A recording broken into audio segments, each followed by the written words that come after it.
Olá pessoal, boa tarde. Reiniciando nosso estudo do livro Emmanuel, capítulo 15.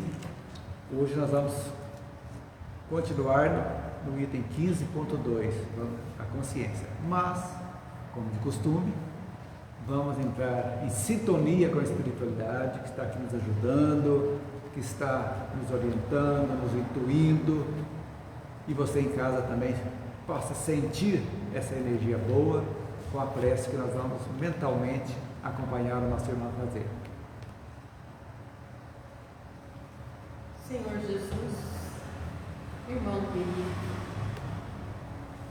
obrigada pela oportunidade de nós estarmos aqui reunidos mais uma vez para o nosso estudo do nosso passe.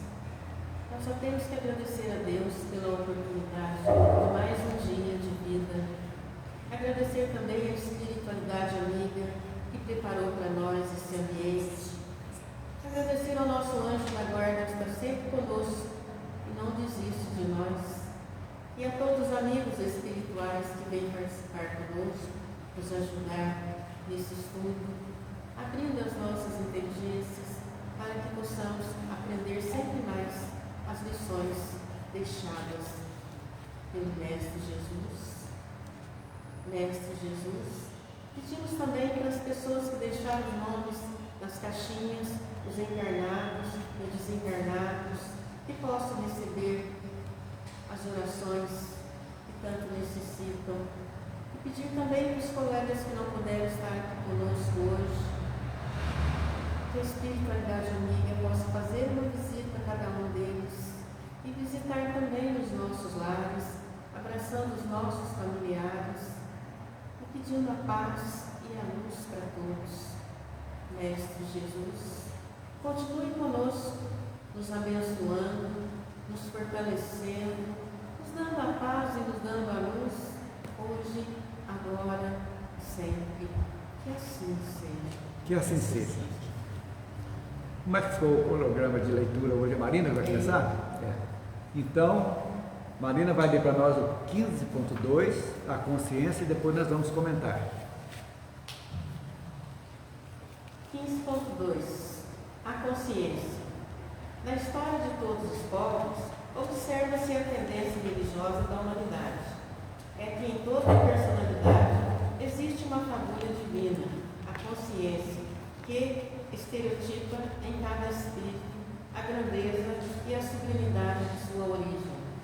Um embrião, a princípio, rude nas suas menores manifestações, a consciência se vai despido dos véus de imperfeição e crudeza que a rodeiam, debaixo da influência de muitas vidas do seu ciclo evolutivo, em diferentes ciclos de existência, até que atinja a plenitude do aperfeiçoamento psíquico e o conhecimento integral do seu próprio eu, que então se unirá ao centro criador do universo, no qual se encontram todas as causas reunidas e de onde irradiará o seu poema eterno de sabedoria e de amor.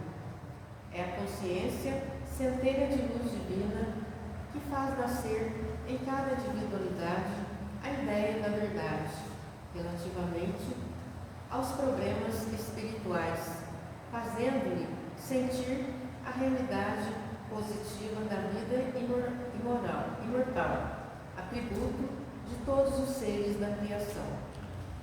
Olha que interessante.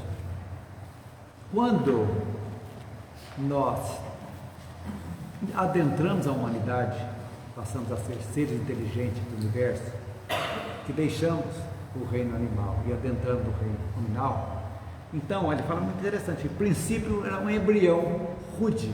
Por quê?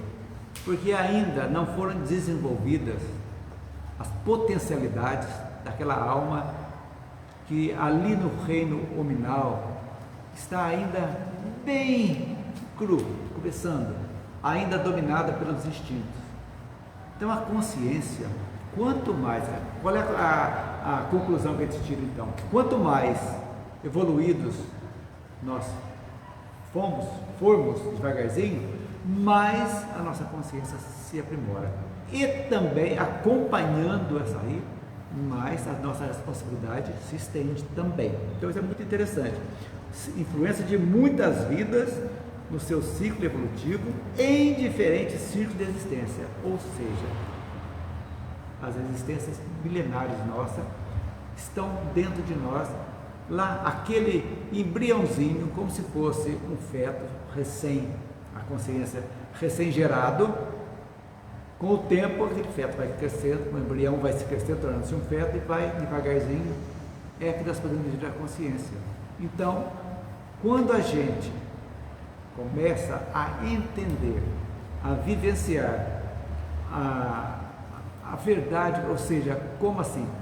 A vida é nada mais, nada menos do que uma semeadura e colheita, que nós semeamos todos os dias e colhemos todos os dias também. É uma coisa constante, que vai mostrando para nós, devagarzinho, aquilo que éramos no passado, coisas assim, muito ainda presos na matéria, nos prazeres, aquelas coisas imediatas.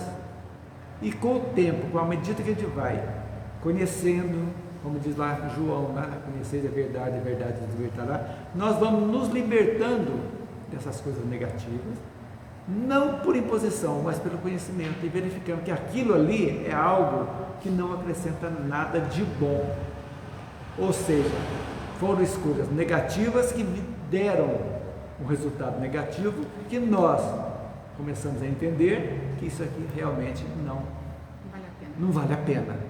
Então aí começa devagarzinho a nossa evolução. Então, que nós podemos definir a consciência como? Ela é entendida como a capacidade do ser humano perceber, atentem para isso, perceber, refletir e compreender a si mesmo. Quer dizer, é um autoconhecimento que a gente vai olhando para dentro de nós, e ao mesmo tempo que eu olho aqui, eu olho o mundo exterior também, que eu estou inserido no mundo. Então é algo que é do interno para o externo também. Então perceber, refletir, o que eu estou fazendo aqui? Por quê? Então essas coisas vão indo. Segundo os ensinamentos espíritas, a doutrina espírita, a consciência está intrinsecamente ligada à evolução espiritual. Acabamos de falar isso. Quanto mais evoluímos, mais apurada vai sendo a nossa consciência, né? É ligada, meu. Então, o que a consciência vai nos proporcionar? Nós vamos também reconhecer as nossas virtudes também, que nós temos virtudes. É uma capacidade. Pô, eu não sou tão mal. As pessoas podem julgar, mas eu tenho coisas boas dentro de mim. Então você começa a ver também que além das falhas, todos nós temos virtudes também. Senão, nós não estaríamos aqui agora, nesse momento, estudando, procurando conhecimento, espiritualidade, analisando a nossa vida. Quando nós analisamos a nossa vida, nós estamos olhando para dentro de nós. O que eu posso modificar? O que eu posso ser um pouquinho melhor? O que eu posso aparar essa aresta que está me incomodando, porque já deu resultados negativos? Então, e aí, com esse conhecimento, nós começamos o nosso trabalho consciencial de procurar nosso progresso moral, porque nós sabemos que a consciência é a fagulha divina. Deus aqui está dizendo aqui, né? É a fagulha divina, ou seja, está intrinsecamente dentro de cada um de nós quando recebemos nossa alma na humanidade, como fomos feitos humanos. Então, todos nós recebemos essa fagulha, que vem bruta e vai sendo lapidada de acordo com as nossas existências, as nossas vivências. Cada vez nós vamos lapidando. Pode às vezes estacionar? Pode, nós sabemos disso, né? Estaciona, evoluir nunca, mas estacionar pode sim. E vamos repetindo quantas vezes até que nós avancemos um pouquinho mais na nossa consciência. Vamos analisar. Poxa vida, por que está acontecendo tanto isso comigo? Por quê?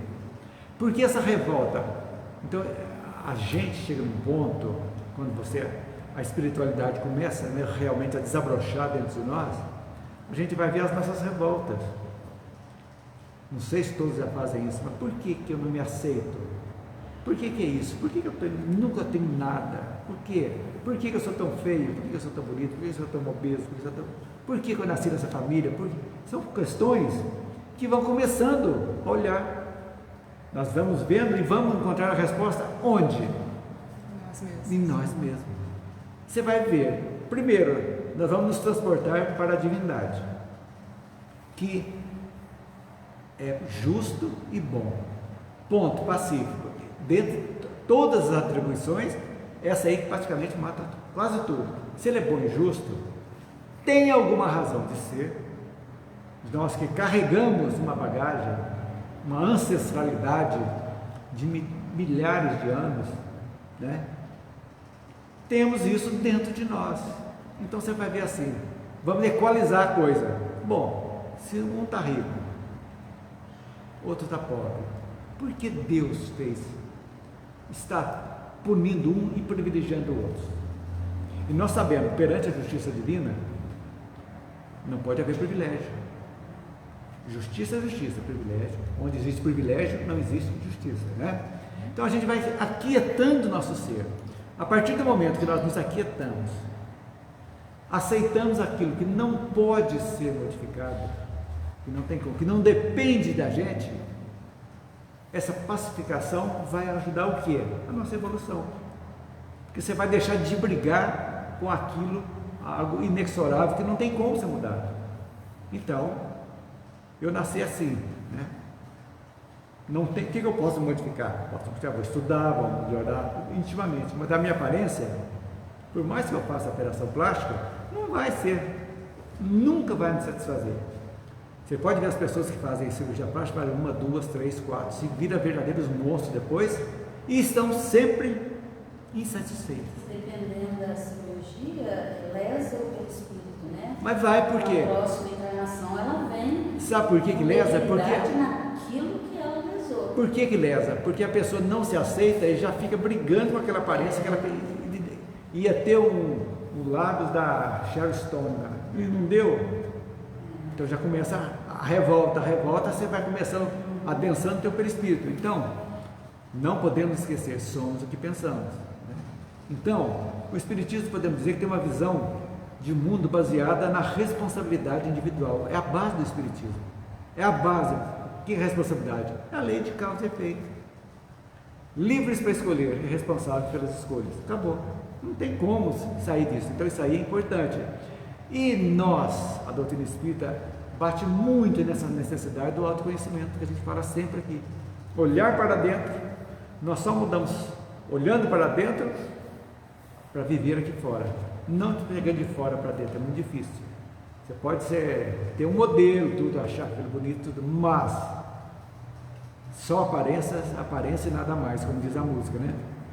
Então, o autoconhecimento chegando, nós automaticamente nós estamos trabalhando a nossa consciência, essa centelha divina, estamos colocando à frente para que, gente, vamos evoluir. Então, aí, antes eu falava, eu brigava com alguém, você tem que beber igual eu, quantos amigos a gente tem? Você tem que beber, deixa de ser bobo, vamos beber. Hoje, que a consciência, eu não vou forçar alguém a beber, porque eu sei que eu estou sendo corresponsável por aquela história, o vício daquele, corresponsabilidade. Quem de nós já não fez isso na vida? Já recebemos e já fizemos também. Deixa de ser tonto, rapaz. Terminar. Não beber, tem que beber. Caquear, fumar, tudo isso. Então, esse autoconhecimento vai mostrando o burilamento da nossa consciência, que é o nosso objetivo. E só vamos atingir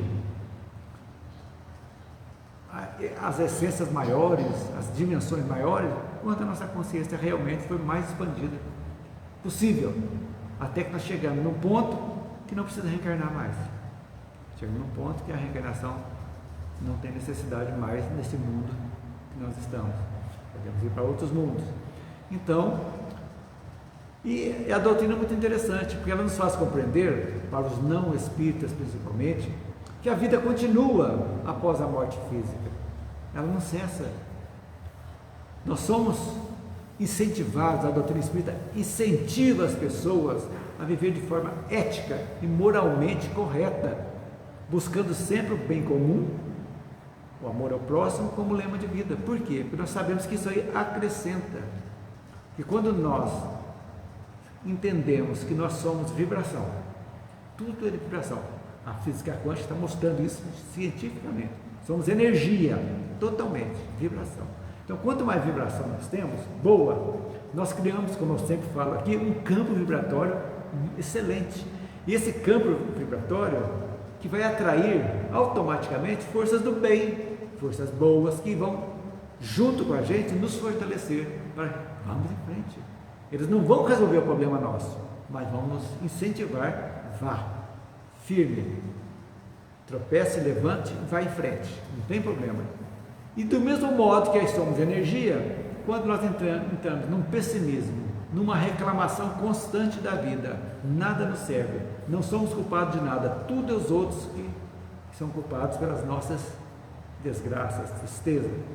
Nós criamos uma psicosfera individual negativa, que somos energia, vamos atrair energias negativas também, e desencadeia-se algo que vai refletir no corpo físico e no nosso corpo mental também. Então, por quê? A necessidade de nós orarmos e vigiarmos, que já Jesus disse. É fundamental. Isso aí é algo que a gente fala assim, orar e vigiar, mas é muito amplo isso aí, orar e vigiar. Orar, você pensa que tem que estilar uns terços, tem que ir o dia inteiro rezando, e vigiar o vizinho, vigiar aquilo, aí tem câmera, vigiar o que o outro faz, não, é vigiar tudo aquilo que está no nosso íntimo, mais escondido dentro de nós, que nós estamos jogando na psicosfera, que às vezes está sorrindo aqui, você está olhando coisas negativas, às vezes é ruim, está rindo para a pessoa e desejando que ela morra. Hipocrisia, mas e é verdade. Fuzilando com os olhos, aquele sorriso, são os túmulos caiados, branquinho por fora. Então, tudo isso, essa procura da espiritualidade, a doutrina traz para nós, nos mostra de forma clara que nós somos herdeiros de nós mesmos. Ora, se eu sou herdeiro, eu vou herdar a minha essência na próxima encarnação, o que eu quero? Eu quero uma herança boa, não é verdade? Ou é conta para pagar só que vai vir? Aí é complicado, né? Essas perguntas que a gente faz na consciência. Então, à medida que nós nos aproximamos de Deus, né, vamos tornando mais leves, é lógico. Sabe por quê? A consciência é diretamente ligada na sua moral. Exato, a ética moral.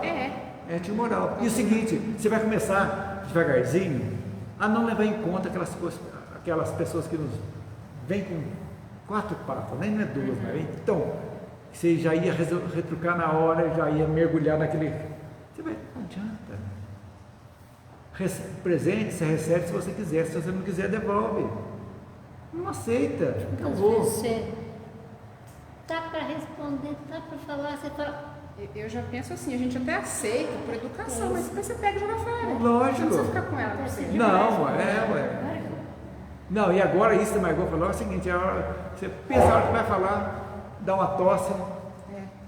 Não vale a pena. Tomara seja uma santa tosse, que essa tosse venha sempre numa hora que a gente vai retrucar, né? Nem é tosse, sei lá, é uma coisa. É o engasgo. É engraçado, você tá assim. Deixa eu ficar quieta. Aí depois que passa, aí ainda bem, né? Que vou, tal. Aí de repente aquela pessoa fala, perdão, eu falei aquilo ali tudo.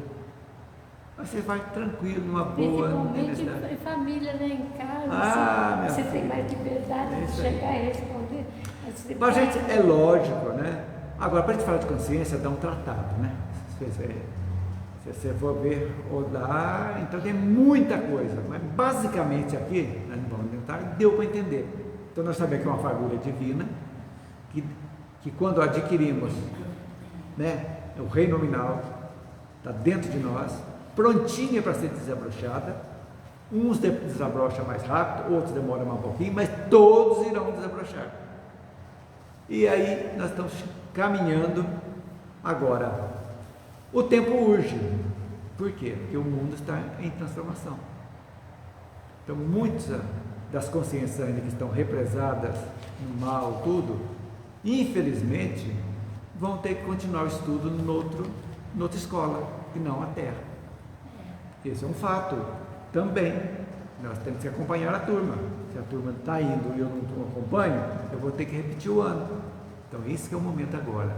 É momento de espiritualidade, é momento de moral, de ética, de vontade de mudar. E a mudança começa em nós mesmos. Ninguém nos muda a não ser nós mesmos. O que vocês têm mais a falar sobre a consciência que ficou, que pode ser acrescentado, gente?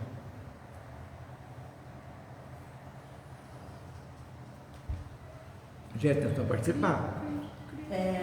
Na segunda-feira eu trago aquela menina para participar da mocidade. Sim. Então, quando eu fui embora, Sandra Rosa da Carolina, e ela estava falando com o primo de fazer, colocar piercing, tatuagem. Falei, quando você tiver 18 anos, acho que você vai fazer tudo isso, né? Aí ela falou assim, vou mesmo. Eu falei, mas olha, você não está aprendendo lá? Nosso corpo não é para ficar, nosso corpo é um templo que a gente tem que cuidar, não é? Não pode ficar colocando essas coisas no corpo, né? Então eu não soube explicar direito para ela o porquê de fazer, de não colocar isso. Tá certo que nós temos o livre-arbítrio para fazer o que a gente quiser no nosso corpo. Eu falei para ela, olha, eu tenho aqui no meu rosto, está na cara, alguma coisa eu devo ter feito, né, para estar desse jeito.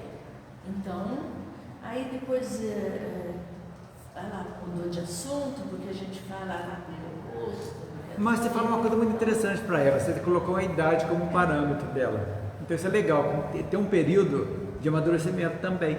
A consciência amadurece, né? Isso é o que eu estou falando, então é devagarzinho. E a gente já falou para a Margarete uma vez, que a Shirley, né, o nome dela, ela está no auge, porque ela está com 13 anos, ela anda opinando. Não, gente, a pineal dá 1000 por hora. Dá 1000 por hora. É normal. Ela se transformou de uma hora para outra. É assim mesmo. Tudo assim, você está acompanhando o que a gente está vendo aqui, teoricamente, você está vendo na prática. Né? Então isso é muito importante. Então é isso aí mesmo. Você falou, como dizia o Chá, sem querer que querendo, você falou para ela, dá um tempo. Você pensar mais. E é a missão dela, porque estar junto com ela não é por acaso, mas você está colocando ali ideinhas que talvez mais pra frente vai despertar. Então essa frase foi muito importante. Você, eu falei para a Margarete, você faz parte desse pacote que você É verdade. Não é tua filha, não é sobrinha, é simplesmente a filha. Mas você está colocando coisas boas nela, isso é importante. Mas alguma coisa Sim. mudou entre vocês para você ter essa coisa com essa menina. Exatamente. Olha aí, ó, tentou. E o primo está feito também, né? Ah, é um que sentou na frente com você? Que eu queria ficar lá em cima, eu fui lá buscar ele. Falei, não, hoje você participa aqui, que é a Elisângela que vai dar palestra. E ele já é mais velhinho, não é? Ele tem 26. Ah, tem que ficar aqui mesmo. Então agora, quem vai. Mais alguma coisa sobre a consciência, gente? Ficou bem claro? Agora a Margarete? Ficou para ler? O antropoformismo. O antropomorfismo. Olha, eu falei errado. Antropomorfismo, Nos tempos primeiros, como naturalidade, o homem teve uma concepção antropomórfica de Deus. Nos períodos primários da civilização, como preponderavam as leis da força bruta e a humanidade era uma aglomeração de seres que nasciam da brutalidade e da aspereza, que apenas conheciam os instintos nas suas manifestações. A adoração aos seres invisíveis que personificavam os seus deuses era feita de sacrifícios inadmissíveis em vossa época. Odiernamente nos vossos tempos de egoísmo utilitário, Deus é considerado como um poderoso magnata, a quem se pode peitar com bajulação e promessa. no seio de muitas doutrinas religiosas. E até hoje continua do mesmo modo, né? Então, o antropoformismo é um sistema que atribui a Deus forma, característica e comportamento humano. Então, nós temos o barbudo, com a espada, que tem que ser bajulado, como aquele humano fala aqui, bajulado, prometido, faz as promessas, né? Então, a visão nossa da doutrina espírita traz é exatamente uma outra visão, sempre baseada, né, na lógica, na razão, no bom senso, que difere dessa tradicional das religiões abraâmicas, de Abraão, que vem do sacrifício, né? Até Abraão foi sacrificar o próprio filho, chegou aí para sacrificar. Sim. Como que você pode pôr na cabeça, mesmo tendo um sentimento de um Deus único, que precisava de sacrifício? Depois eram os cabritos, né? Depois as aves, os pombos que eram sacrificados. Então é algo que... Diz que tem o bode expiatório. É o bode expiatório. Eles sacrificavam o bode. Para não sacrificar a pessoa, então era o bode expiatório que ia pagar por aquilo, né? Você comprava, era para mim, então eu pago para você resolver isso aí. E criou-se um comércio que Jesus expulsou do templo lá, esse pessoal que trocava dinheiro, que vendia animais para o sacrifício, era tudo aquela anarquia ali, fazendo aquela algazarra danada aquilo ali. Então o sentido que Jesus disse expulsar é exatamente tirar esses costumes que não tinha nada a ver com a espiritualidade. Então esse é o sentido, né? O sentido do Deus mercador, né? Tirar esse Deus mercador para personificar aquele Deus Pai misericordioso, bom, justo, né? Então as igrejas têm essa visão antropomórfica, né? Isso aí ou seja, forma humana. Então Deus, que vem mostrar na visão espírita, é uma energia, olha que tem diferença, uma energia inteligente e amorosa. Energia inteligente e amorosa, que não tem forma física, mas se manifesta, olha que legal, se manifesta através dos seres que criou. Nós manifestamos Deus. Com certeza. Cada vez que você faz uma coisa boa, As boas ações. sim, você está manifestando dele. Por quê? Porque onde está Deus? Não está na nossa consciência? Não está dentro de cada um de nós? O Clark, no livro O Grande Enigma, do Leon Denis, esse livro eu já li não sei quantas vezes, acho a coisa mais linda do mundo. O capítulo que eu mais gosto é Deus e o Universo. Gente do céu, é a coisa mais bonita. O que ele fala é que o universo é a grama que você pisa, o Deus está ali, o caule da árvore. Exatamente. É a coisa mais linda, é o capítulo que eu mais gosto, eu gosto muito de coisa relacionada com o universo. E falando de Deus no universo, é o capítulo mais bonito. Então, ele está aí. Em qualquer lugar, ele fala nas montanhas, nos mares, no céu, nas árvores. Mas tem tudo. Pedro Baldi não tem um livro que chama O Grande Enigma? Não, do Baldi não é o Grande Enigma, é outro nome. O grande. Esse eu não sei. Do Pietro Baldi. O Grande. Eu já te lembro. Ah, tem. Eu adorava ler Pedro Baldi. Gente. Tem mesmo. Agora, esse que eu falei é do Leon Denis. É, do Leon Denis. Isso é uma revelação, né, que já vem dos antigos. Sim. Dos antigos filósofos. E passou por Baruch Spinoza na época, né? Baruch Spinoza. É o Deus de Spinoza que Einstein falou, né?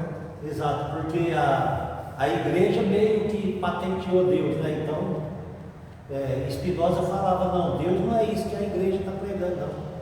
Deus para mim é isso, isso, isso. Simples e objetivo.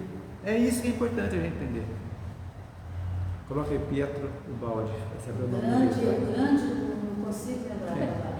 Eu li esse livro, mas não consigo. Nossa, é muito difícil o livro. Eu comecei a ler, fui umas 200 páginas e não consegui ir para frente. Eu lia com o caderno do lado e ia fazendo as equações. É muito técnico, tem muita física, química, entendeu? É muito difícil, um livro muito difícil. Esse livro do Denis, ele fala lá que é para manter na cabeceira. Eu já li esse livro. Mas tão bonito que Leondemente Balde. Pietro Balde. Pietro. Tem o grande. Grande síntese. Grande síntese. A grande síntese. Puxou um outro aqui primeiro. Na hora que ela achou, A grande, então pensamos junto. Legal. Então, essa visão não antropomórfica de Deus é uma das características que diferencia o espiritismo das outras religiões. E é verdade.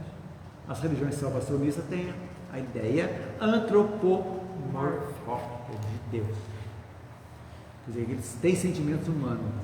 Ele perdoa, ele condena. Tem esse sentimento, de bajulação, de promessa, que acha que a vida dele vai ser sempre uma maravilha porque ele agrada a Deus, porque ele, né? Faz aquela barganha. Tem certeza que Deus não vai deixar isso acontecer, essas coisas assim. Aí, quando acontece que vem, né? Aí blasfema, aí fica descrente, né? Não, e é fácil pedir para o padre perdoar também, tá isento, né? Fica muito fácil. Faz, vai lá, reza um pouquinho e perdoa, né? Que as outras crenças falam assim, sou temente a Deus. Mas Deus não é para temer Deus, é para amar. Esse temente é uma palavra pesada. Porque aqui é um Deus que castiga, né? A ideia de um Deus que castiga. Gente, a ideia do Deus castigador nos tempos atuais não tem que existir mais. Quem castiga somos nós, nos castiga somos nós mesmos. Nossa, minha filha se tornou evangélica e ela, lá na igreja dela, ela foi convocada para dar uma aulinha para as crianças. E lá no textinho que ela preparou lá, não sei o que, ela falou temor a Deus. Eu falei, temor, tá? Não passa isso para as crianças, porque Deus é infinitamente justo, bom, maravilhoso. Como é que você fala que a criança tem que temer Deus? Não tem que temer, tem que respeitar, tem que louvar a Deus, né? Mas temer é uma palavra muito pesada para você falar para a criança. Mas todas falam. E ela aceitou? Ela aceitou, ela falou, mãe, mas o temor que a gente fala não é temor no sentido de ter medo, é de respeitar. Não, por que não usa Troca a respeitar? palavra, né? Usa a palavra respeitar. Porque isso está na cabeça da gente, da criança. Será que a criança vai entender desse jeito? Não vai. Então, para nós espíritas, para quem não é espírita também, é para saber qual o caminho para a gente se aproximar de Deus. É muito simples. Não está nessa adoração, cumprimento de rituais, nada disso. Mas sim no nosso desenvolvimento moral e espiritual, através da parte do bem e da caridade. Assim nós estamos aproximando de Deus. Fora disso, por isso que o lema da doutrina espírita é: fora da caridade não há salvação. A caridade, sentido amplo, né? Caridade é amor em ação, como diz São Paulo, amor em ação. Então isso é muito importante. Então, quando a gente tem essa ideia da visão de Deus como uma energia inteligente, amorosa, é um dos aspectos que torna a doutrina espírita, né, atraente para muitas pessoas, especialmente aquelas que buscam uma espiritualidade mais voltada para o aprimoramento pessoal, em busca do bem comum. Então, essas pessoas estão, hoje, gente, tem muitas pessoas que estão se suicidando por falta de conhecer o que é espiritualidade. Que qualquer coisa já bagunça, perdeu dinheiro, perdeu um amor, vai lá, mata a mulher, suicida e vice-versa, e faz aquela anarquia. Por quê? Porque não entendeu que esse sentimento de posse é algo de resquício lá da primitividade. Quando, como diz o desenho animado, pegava aquela pedaço de pau, batia na mulher e arrastava pelo cabelo. É minha, posse. Não é isso mais. Ninguém é dono de ninguém. Mas não deu certo?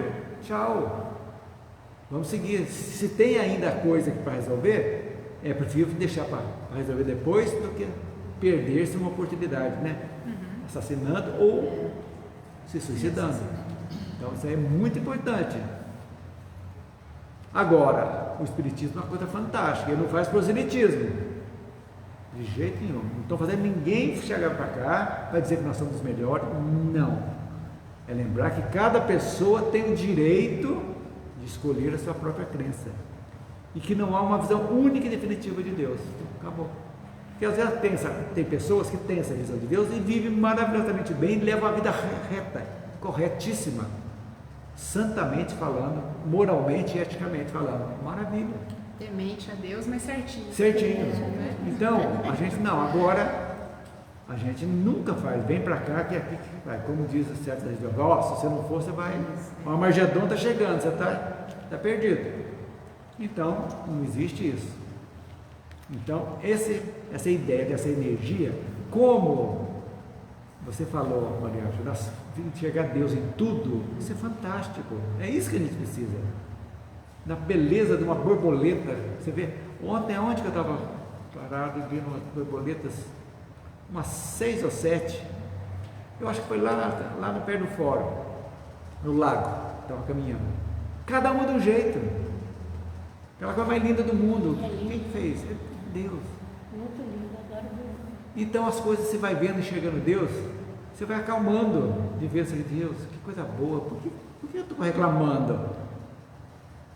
Se eu estou andando quando meu irmão está lá, numa cama jogado, com fralda, usando, dependendo da caridade de outras pessoas.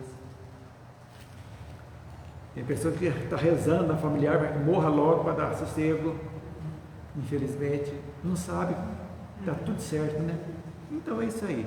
Então, essa visão de energia de Deus é fantástica. Alguma coisa vocês querem saber, gente? Falar mais? Então, agora, Geraldo, o culto dos mortos, 15.4. O culto dos mortos.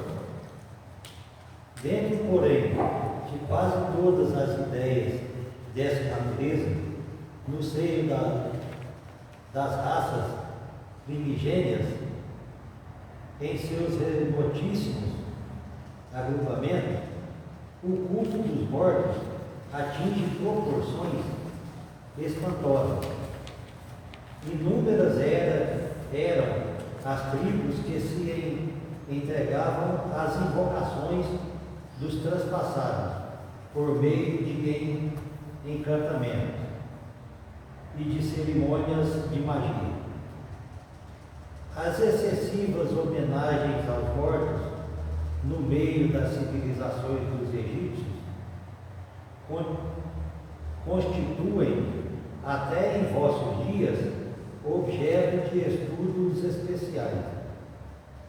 Toda a vida oriental está amalgamada nos mistérios da morte, e no Ocidente pode-se reparar entre as raças primitivas a do povo celta como a depositária de tradições longínquas que diziam respeito à espiritualidade. Então, esse culto aos mortos foi uma prática, ainda era uma prática observada em muitas culturas desde o início da civilização. É isso aí. Os egípcios falam aqui, tanto que mumificavam, faziam a parte de memória como algo para homenagear aquela pessoa que tinha desencarnado, né? Aquela ali. E para honrar os antepassados, os entes queridos, então eles honravam isso aí. Então, lá na antiguidade, no início, acreditava que o culto dos mortos, né, foi influenciado pela noção que a alma dos mortos poderia ter um impacto positivo ou negativo na vida dos vivos. Então, se for uma pessoa boa, tudo aquilo era aquilo ali, uma lembrança daquela pessoa boa que cultuava aquela pessoa. E negativo, se for uma pessoa ruim também, que podia continuar desse jeito. Então, era basicamente essa dicotomia que existia, né, entre o bom e o mal. Só aí já está o princípio da imortalidade. Não tem a dúvida. E também dos espíritos, hoje em dia também. Princípio da imortalidade, exatamente, que é o objetivo desse estudo. Então, o capítulo 15 é a ideia da imortalidade, exatamente, o culto dos mortos é exatamente para a gente ver isso aí, esse culto, por quê, né? Então, por essa razão eram realizados rituais de oferendas, e adoração aos deuses que eram considerados responsáveis pela morte e pelo mundo dos mortos. Então, as histórias, já estudamos isso aqui, lá, eu não sei se foi na Gênesis, no Céu e Inferno também fala alguma coisa, tem, estudamos, exatamente. Então ao longo da história da humanidade, o culto, Caminho da Luz também, o culto dos mortos tomou diversas formas de significado. Em algumas culturas, o culto como egípcia, por exemplo, né? O culto dos mortos estava intimamente ligado às crenças religiosas e à mística da vida após a morte. Porque eles eram totalmente, acreditavam mesmo. Nem era mística, né? Nem era. As místicas era material mesmo, né? Eles levavam até os ouros, né? Tudo para poder continuar vivendo bem lá. De mística não tem nada, é fato mesmo. É um fato, exatamente. Acreditavam que os mortos eram transportados para o mundo dos deuses, onde passariam por um julgamento e teriam sua alma pesada em uma balança que mediria suas ações da vida. Olha para você ver. É exatamente esse balanço que nós falamos hoje, que antigamente era balança, né? Essa ideia do julgamento tem em todas as religiões, né? Só que o julgamento não romancearam o julgamento e atemorizaram o julgamento como seu. O julgamento é feito todos os dias. Nós fazemos um auto-julgamento todos os dias dos nossos atos. Nós, né, agora, os evangélicos, eu acho que vai ter o julgamento. E que vai ressurgir dos mortos, com o mesmo corpo. Acho que eles veem o julgamento como um evento que vai acontecer, né? Eu já até vejo aqui sentado aqui, o promotor, todo aqui, aquele povo ali chegando na filinha aqui, ó. Inferno, céu, inferno, céu. Quer dizer, é algo que Deus já não é um ser mais, é um ser humano que está ali, julgando, condenando, absolvendo. Não é isso. Então é certo dizer que o julgamento para nós espíritas seria a consciência? A consciência, com certeza. Com certeza, porque ela nos condena e nos absolve diariamente. Pesou algo, bate na hora mesmo. Poxa, você fez caca, pode resolver isso aí. Não podia ter falado isso, não podia ter feito isso, bem na hora. Na hora, e vem mesmo. É isso aí. Por isso que Mas o que é isso? Quando prova que nós já estamos com a nossa consciência melhorando, já estamos sentindo que quando fazemos algo a alguém, se fosse para nós não gostaríamos. Por que eu estou fazendo para outra pessoa então? É a pergunta que a gente faz. Se para mim é ruim, então para essa pessoa não está sendo também? Mas não, né? A gente no ego fala mais alto, né? Então é isso aí que acontece. Então, isso aí vai devagarzinho, vai indo. Já em outras culturas, como algumas tribos africanas da América Latina, o culto aos mortos é um elemento importante da cultura da ancestralidade, falando há pouco, e da veneração dos antepassados. Acredita-se que os mortos continuam em contato com os vivos, que ainda podem oferecer proteção e orientação que estão em vida. Lógico, muitos dos nossos amparadores são familiares nossos, amigos familiares que já estão num estágio mais capazes de vir nos ajudar. Nós não vimos no filme do André Luiz, há quantas? Em muitos casos, seu avô vai renascer como seu avô. Sim, mas até então ele está nos ajudando. Quantas coisas que chega lá, uma avó que você não conheceu te recebe no mundo espiritual, nas mensagens de Chico. Aqui minha avó, eu não conhecia, a avó daquele lá que morreu antes da criança nascer, está aqui me recebendo. Fala o nome da vovó, tudo certinho, e assim. Agora ele fala dos celtas aqui, né? Os celtas eram uma cultura muito avançada. Os sacerdotes, os druidas, né? Vocês já viram falar? Nós estudamos aqui, né? Então a morte eles acreditavam que somente era uma passagem de um ciclo para outro. Nascimento, vida e morte. Eles não sofriam com a perda dos companheiros, porque sabiam que ia se encontrar. Então já era bem... Tanto que Kardec foi um sacerdote druida em encarnações passadas. Então é um fato. Diga, Geraldo. Se deu embalada. Quem mais tem agora para falar, gente? A respeito.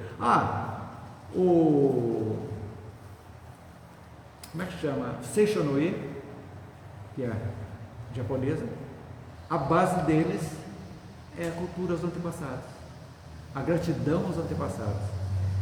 que para nós também é fundamental. Que as pessoas, mesmo os espíritas, muitos ainda não têm essa ideia da importância do nosso pai e da nossa mãe biológica. Ou da mãe adotiva também, do pai adotivo, que todos têm Tudo tem um sentido. Tudo tem um sentido. Aquela religião que faz Jorei, como é que chama mesmo? Oi? Aquela religião que faz Jorei. É. Eles também, Messiânico.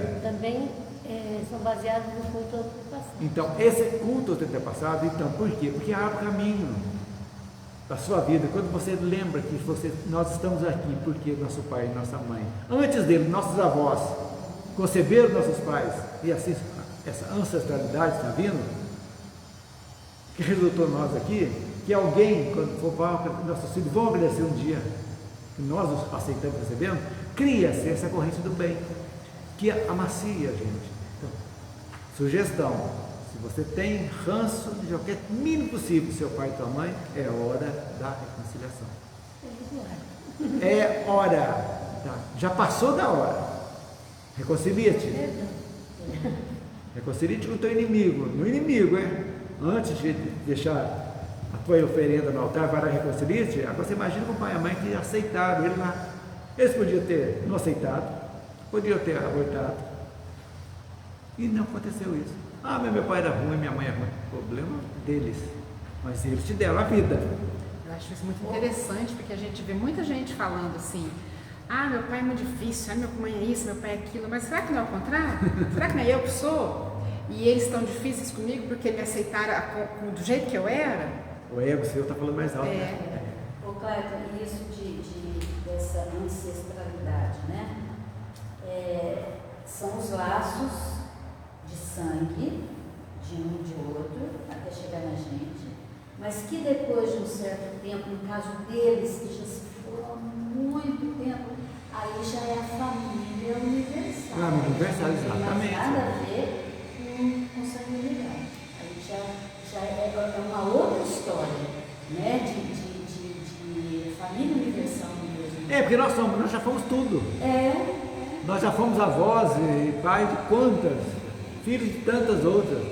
E a sequência lógica está tudo dentro da nossa bagagem. Isso é algo que é pessoal e intransferível. Há muito tempo atrás pode estar de novo na tua casa. Lógico, não, e a tendência é essa. O meu trisavô pode ser que seja eu, ou seja meu filho, ou seja meu neto, e vice-versa. E aí? Aí já faz parte da humanidade. Humanidade. Né? Estamos aqui nessa a sequência. Da humanidade, exatamente. Não sanguínea mais. Já é outra história. Outra história. Gente, Mariana, com você então. A evolução dos sistemas religiosos. A evolução dos sistemas religiosos. A ideia da imortalidade é latente em todas as almas e é o substrato de todas as religiões antigas e modernas. Os sistemas religiosos, em cada período de progresso humano, renovam-se na fonte de verdade relativa que promana do alto, compatível com a época. Nos tempos modernos, as ideias novas, referentes ao espiritualismo e à imortalidade, necessitam difusão por toda parte.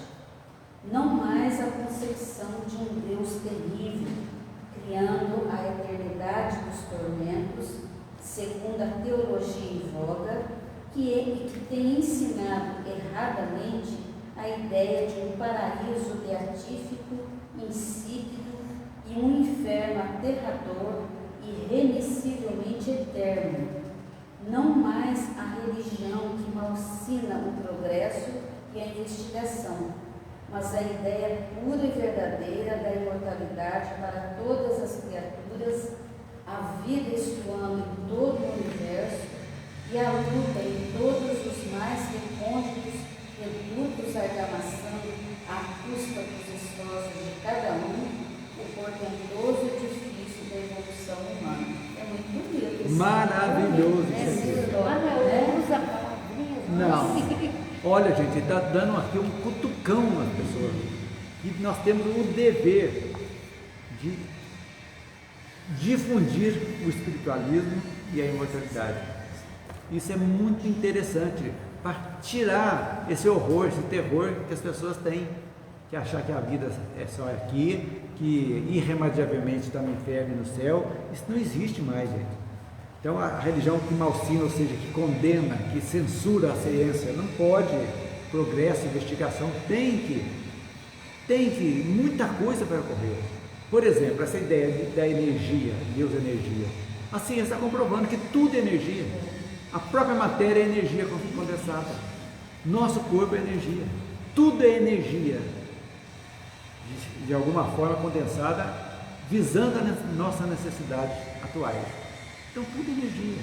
A essência nossa, o que é? Energia. A forma física condensada é necessidade evolutiva. Então, no mundo animal, por exemplo, nós passamos por ele. Então, tinha necessidade de um corpo, que foi esse corpo passou para o reino animal quando nos tornamos seres inteligentes.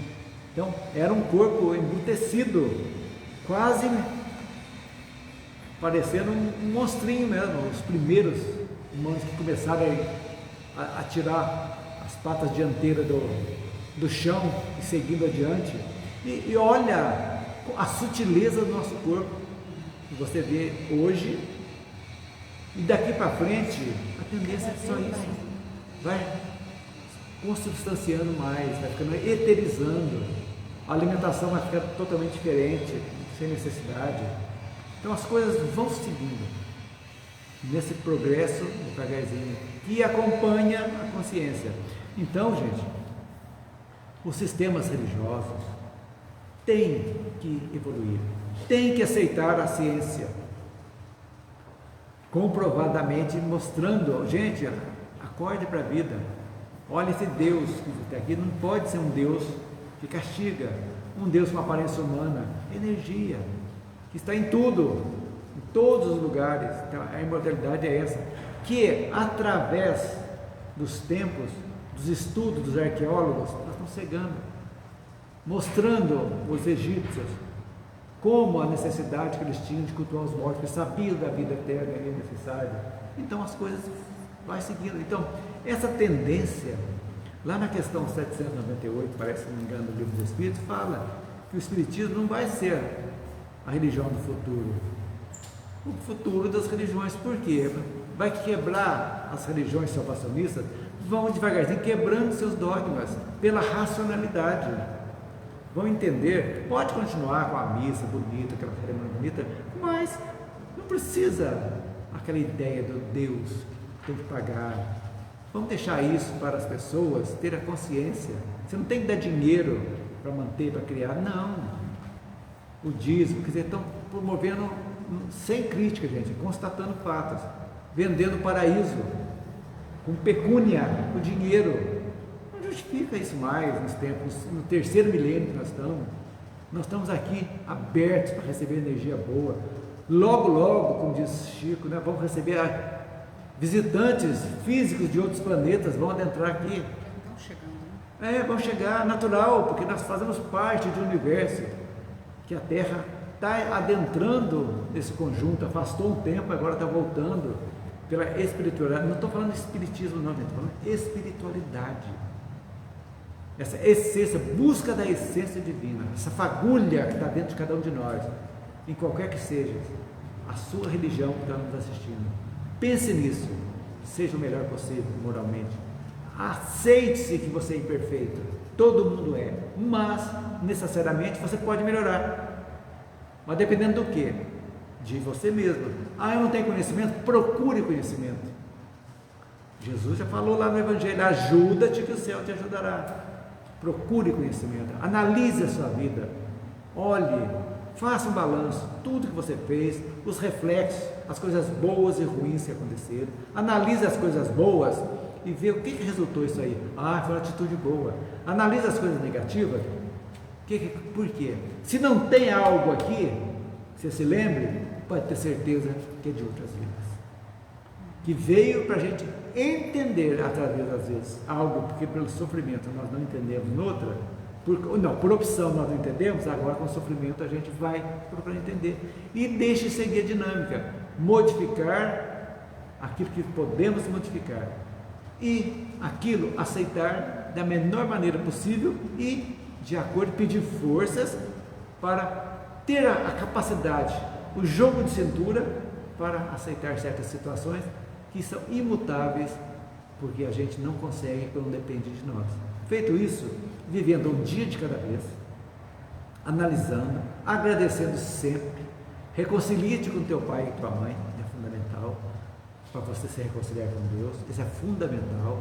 Reconcilie-te com tudo no universo, tudo, porque tudo, o alimento que chega na nossa mesa, a cama que nos abriga numa ceinha gostosa, o travesseiro gostoso, o afeto que temos, até pelos nossos inimigos, aqueles que não gostam de nós, porque nós estamos tolerando-os numa boa e desejando bem para eles. Por quê? Porque o problema é deles.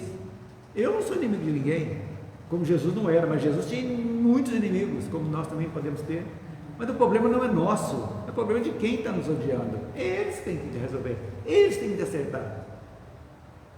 Quanto a isso, convivendo, fazendo o melhor possível e cada dia colocando uma pitadinha de sal, temperando a nossa consciência para que ela fique cada vez mais palatável. Então é isso aqui, falando da imortalidade, esse capítulo é muito interessante, muito bom para a gente saber, principalmente para nós, praticamente quase que não teve novidade, nós já estamos espíritas, mas para quem não é, eu acho que trouxe um conhecimento muito bom, que siga em frente. Então, a partir da semana que vem, nós vamos começar o nosso capítulo 16, que o tema é as vidas sucessivas e os mundos habitados. Excelente temas para nós. Então, os dois primeiros, vai seguir de novo o tema para vocês saberem, eu quero fazer vocês lerem, vai começar com a Maria Ângela, o 16, Margot 16.1, pode marcar, 16.1. Marina 16.2, pode marcar, nem que não for tudo na semana, já fica determinado. Margarete 16.3 e Geraldo 16.4. Mariana vai ficar de fora, vai começar depois. E eu não faço nada. Não, você não falou que eu é o primeiro? É, você é. Ela O Geraldo é o primeiro. último.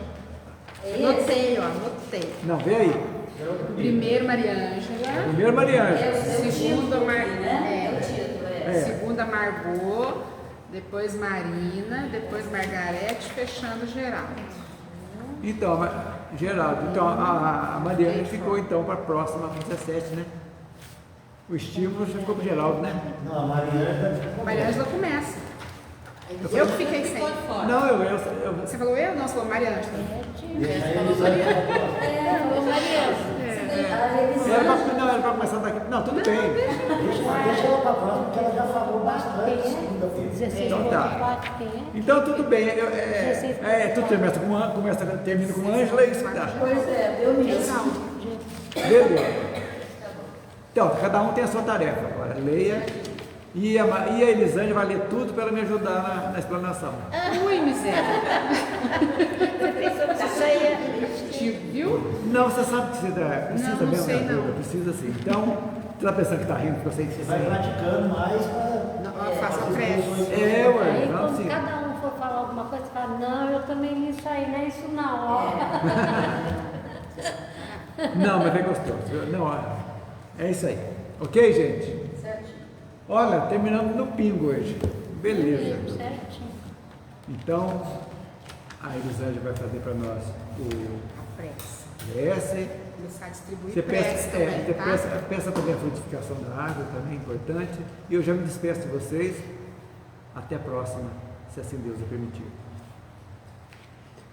Então vamos fechar os nossos olhos e agradecer a Deus a oportunidade de estar aqui mais uma vez, aprendendo os seus ensinamentos. Vamos aproveitando e receber essa energia que a espiritualidade preparou para nós, que nos purifica, que nos fortalece. Vamos pedir também a espiritualidade que fluidifique a água que vamos beber, colocando nela todos os remédios necessários à nossa cura, e que ela nos fortaleça e também nos ajude a levar estas boas energias até a nossa casa, aos nossos familiares, que nós possamos irradiar a luz onde quer que nós estejamos. Deus, nosso Pai, que sois todo poder e bondade, dai força àquele que passa pela provação, dai luz àquele que procura a verdade, ponde no coração do homem a compaixão e a caridade. Deus, dai ao viajor a estrela guia, ao aflito a consolação, ao doente o repouso. Pai, dai ao culpado o arrependimento, ao espírito a verdade, à criança ao guia e ao órfão o Pai. Senhor, que vossa bondade se estenda sobre tudo o que criastes. Piedade, Senhor, para aqueles que não vos conhecem, esperança para aqueles que sofrem. Que vossa bondade permita aos Espíritos Consoladores derramarem por toda parte a paz, a esperança e a fé. Deus, um raio, uma faísca do vosso amor pode abrasar a terra. Deixai-nos beber nas fontes dessa bondade fecunda e infinita, e todas as lágrimas secarão, todas as dores se acalmarão. Um só coração, um só pensamento subirá até vós como um grito de reconhecimento e de amor. Como Moisés sobre a montanha, nós vos esperamos com os braços abertos, ó poder, ó bondade, ó beleza, ó perfeição, e queremos de alguma sorte alcançar vossa misericórdia. Deus, dai-nos a força de ajudar o progresso a fim de subirmos até vós. Dai-nos a caridade pura, dai-nos a fé e a razão, dai-nos a simplicidade que fará de nossas almas o espelho onde se deve refletir a vossa imagem. Que assim seja. Que assim seja. Tchau, pessoal.